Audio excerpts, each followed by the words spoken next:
नमस्ते।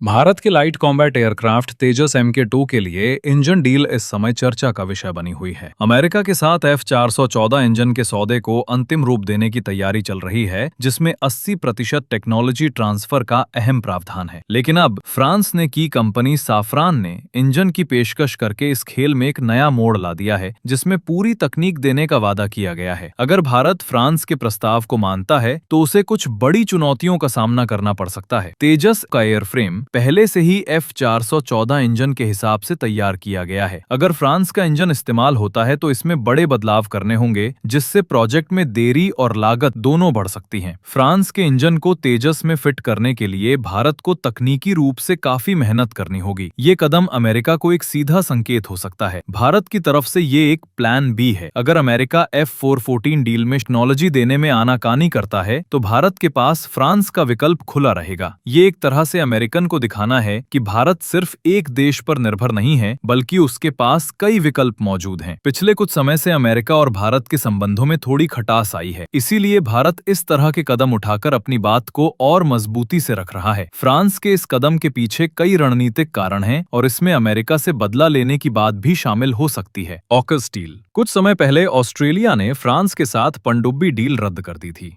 और America Britain के साथ मिलकर ऑकस समझौता किया। इस डील को रद्द करवाने में अमेरिका का अहम रोल था, जिससे फ्रांस को भारी नुकसान हुआ। फ्रांस भारत को अपना एक भरोसेमंद और प्रमुख रक्षा साझेदार मानता है। इस तरह का प्रस्ताव देकर वो भारत के साथ अपनी साझेदारी को और मजबूत करना चाहता है। ये पूरा मामला सिर्फ इंजन की खरीद फरोख्त का नहीं है, बल्कि ये जियोपॉलिटिकल दांवपेच का हिस्सा है। भारत अपने राष्ट्रीय हितों को ध्यान में रखते हुए अपने विकल्पों को खुला रखना चाहता है। वहीं फ्रांस अमेरिका को ये दिखाना चाहता है कि वो भी रक्षा बाजार में एक मजबूत खिलाड़ी है। दोस्तों, ये देखना दिलचस्प होगा कि भारत इस इंजन वॉर में किस ओर जाता है। क्या हम अमेरिका के साथ अपनी मौजूदा डील को अंतिम रूप देंगे या फ्रांस के 100% TOT के ऑफर को स्वीकार करके एक बड़ा जोखिम लेंगे, जो हमें भविष्य में इंजन टेक्नोलॉजी में पूरी तरह से आत्मनिर्भर बना सकता है। ये थी आज की डिफेंस मैट्रिक्स इंडिया की सबसे बड़ी खबर। आपकी इस बारे में क्या राय है, हमें कॉमेंट्स में जरूर बताएं।